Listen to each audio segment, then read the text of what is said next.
Hello students. So let us see the continuation part of chapter 5, that is International Marketing Intelligence.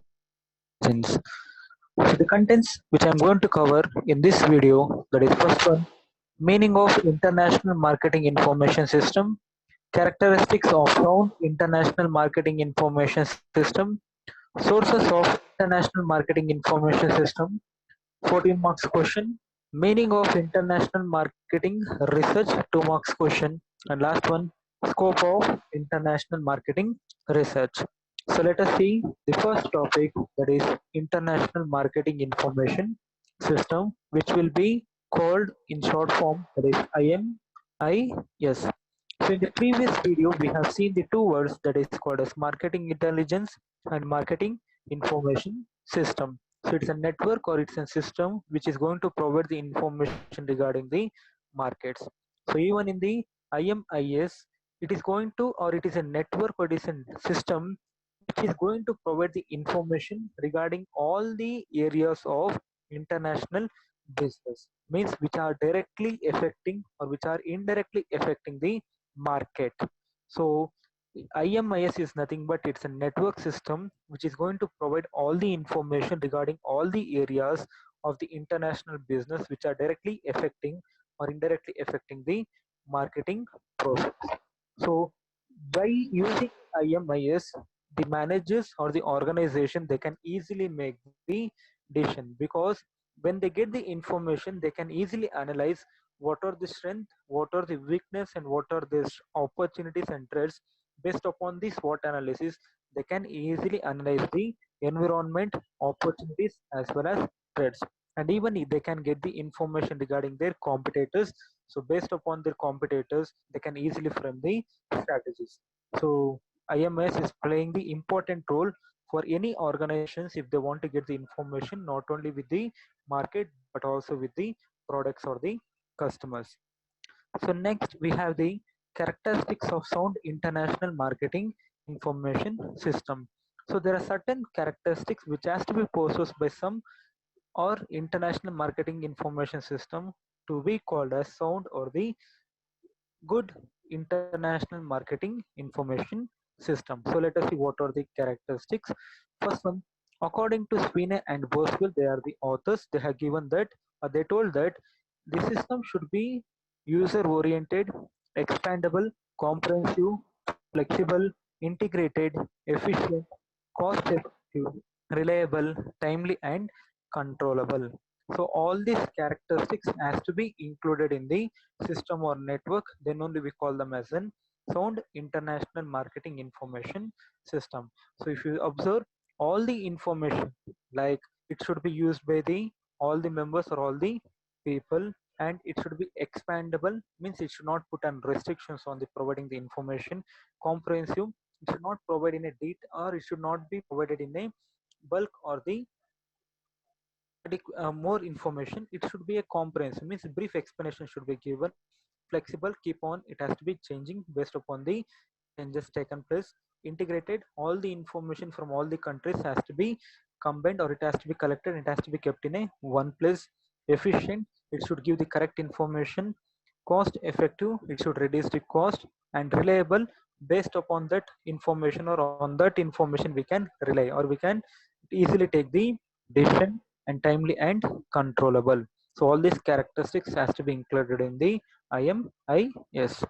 Second characteristic is that IMIS should be systematic and self-perpetuating. It is nothing but we need to, or it has to be adopt some process or steps, because based upon these steps they need to follow, and they need to keep on updating the information. And self-perpetuating is nothing but they need to give the information which has to be used by the person or the managers, and based upon the information they can easily take the decision, or they can get the solution for the problems. Third one, IMIS should be continuously audited, evaluated, and updated. So it need to be keep on auditing, or it need to be checking, and it has to be evaluated whether the information is correct or not. If they feel that the information is not updated or it has not been corrected, and they need to be updated. Fourth one, IMIS should be allowed to receive information from global marketing environment and update the system, because this information will not be used by only one country people or one country managers. It will be used by different countries across the globe. So they need to collect the information from the global area, not with the domestic area or one country area. So whatever the information they have collected across the globe, that information has to be updated in the system. Next, the system should be time independent, means it should give or it should provide the information 24 into 7. Next, the system should also incorporate other characteristics like standardization should be there, uniformity, it should not be keep on changing from one region to another region or one country to another region. Flexibility should be there, keep it need to be updated, or it should be in a process that it should update or it should be changing based upon the situation. And integration, it should collect the information at one place. Other characteristics, the system should be location dependent, as it should collect and incorporate information from all countries and market, and also allow the usage by all markets in all countries. Means they need to collect the information from all the countries and all the markets, and same information has to be used by the different countries and different markets. Next, the system should incorporate cultural knowledge and linguistic capability from all the strategic points of the markets. Means they need to include the information regarding the cultural as well as the languages of the different markets or the different countries, because there are different persons from the different countries, they are going to use the information. So if they follow only one culture or if they follow only one language, they cannot be understand the information. So they need to use all the languages and they need to adopt all the cultural, based upon that information they can easily frame the strategies and which will be helpful for the organizations. Next, laws vary from country to country and in some countries province to province. However, certain kinds of information should be standardized in order to ensure uniformity. So we all know that certain information will be vary from one country to another country or one region to another region. So in the system called as IMIS, whatever the information they are going to use or they are going to update, that information or such information should be uniform, means it should not change from one country to another country or one region to another country. Next, the system should allow certain degree of flexibility. So whenever any changes has been done or whenever any changes has been taken place, that changes need to be updated in the system or the network. And last one, the system should integrate the data as it serves the diversified market in several countries with time, cultural, political, and language variations. Means the information has to be collected and it should be stored in one place, and it has to be divided based upon the time, cultural, political, and language variations. Next, we have the important point or important topic for the 14 marks question. What are the sources of international marketing information system? So there are different sources where we can get the information regarding the international business, particularly for the market area. So let us see what are the sources which are available for the international marketing information. First one, the sources of international marketing information has been classified into two parts. One, it is called as primary sources and the secondary sources. So primary sources is nothing but we only collecting the information with the face-to-face interaction between the other parties, either it may be customers or it may be wholesalers, retailers, or the supervisors, managers, salesperson, and etc. So that information or that source will be called as primary sources, means where the managers or where the organizations they only involved and they're going to collect the information from the each and individual person with the face-to-face interaction, either it may be through the telephone or through maybe using the net or it may be using the video calls. So they're going to collect the data or the informations. So such informations can be collected by the opinions of the other persons, attitudes, experience, and the observations of the persons. So such sources will be called as primary sources, means such information they are not used by the other persons. We are going to collect the information from the face-to-face interaction. Secondary part, that is called as secondary sources. Means the information already collected by the some party and it has been used and analyzed by the other party. Same information we are going to use for our purpose. That is called as secondary sources. And the secondary sources has been classified into two parts or three parts, that is called as private sources, public sources, and internet. So private sources is nothing but even the private institutions like universities, institutions, research organizations or research organizations, chamber of commerce, federation of industry and commerce. So such institutions, they are also providing the information regarding the international business market.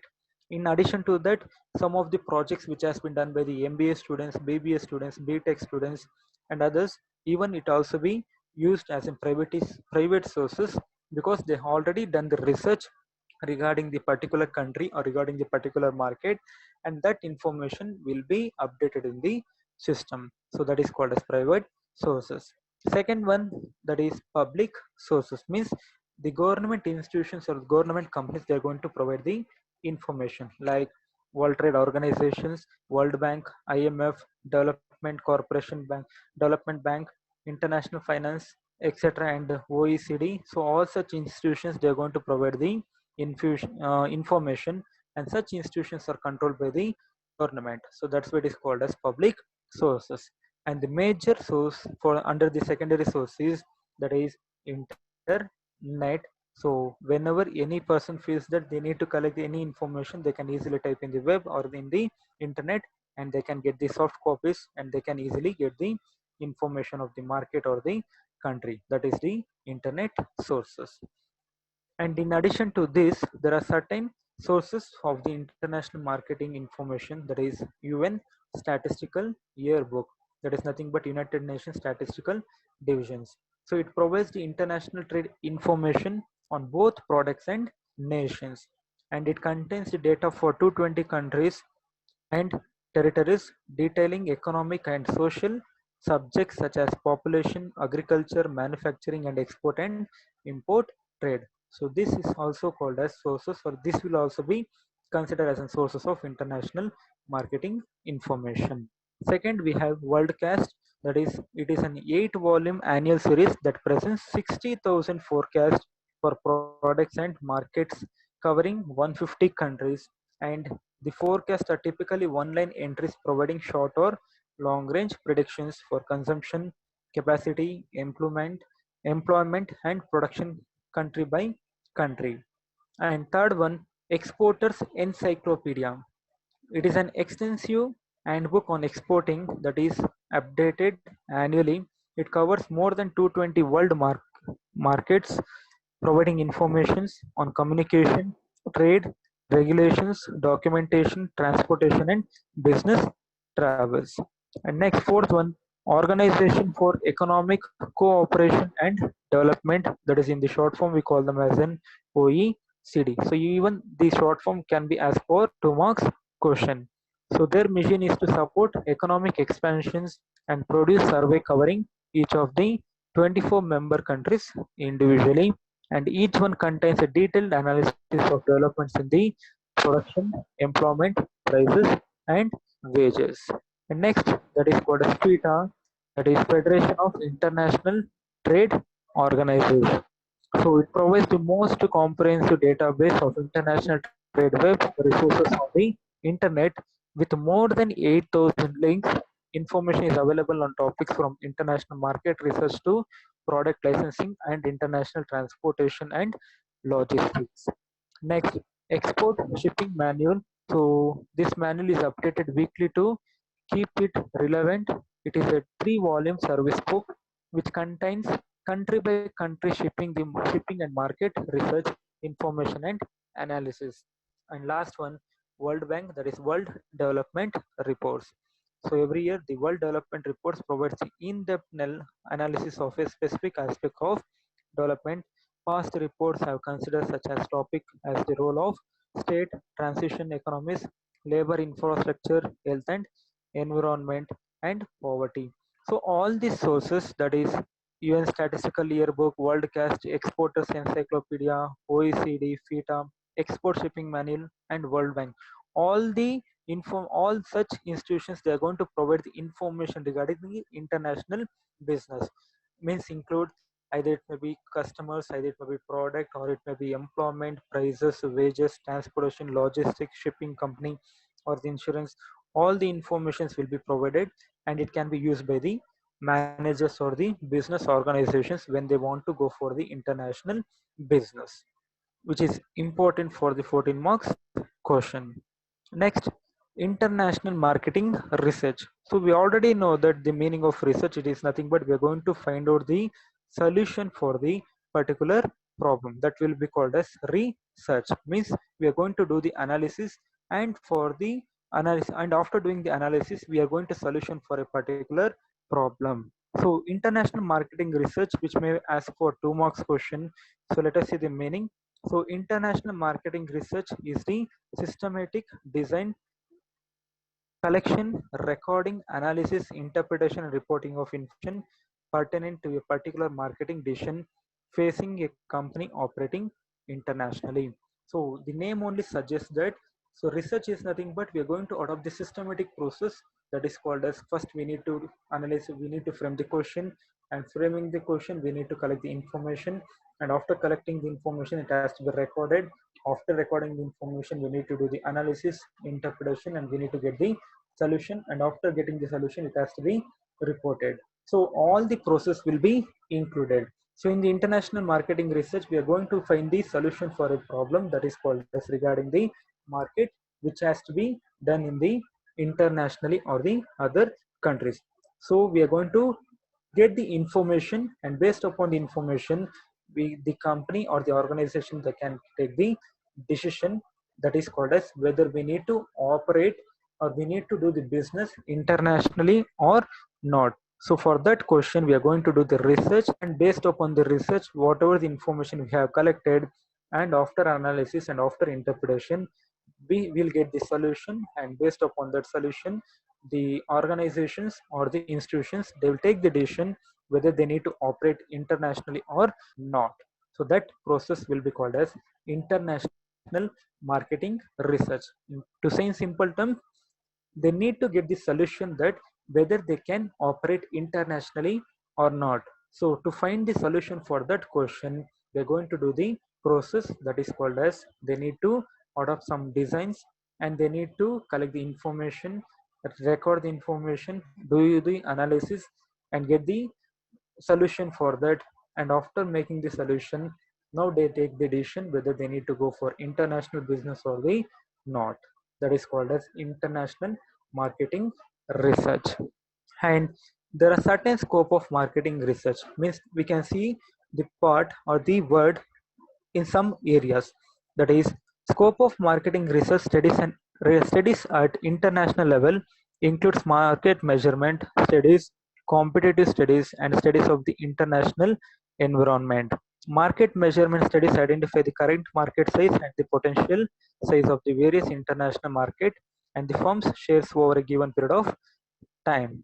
And competitive studies identify the competitors, marketing strategies, practices on the firm's present sales and the potential sales in the various foreign markets.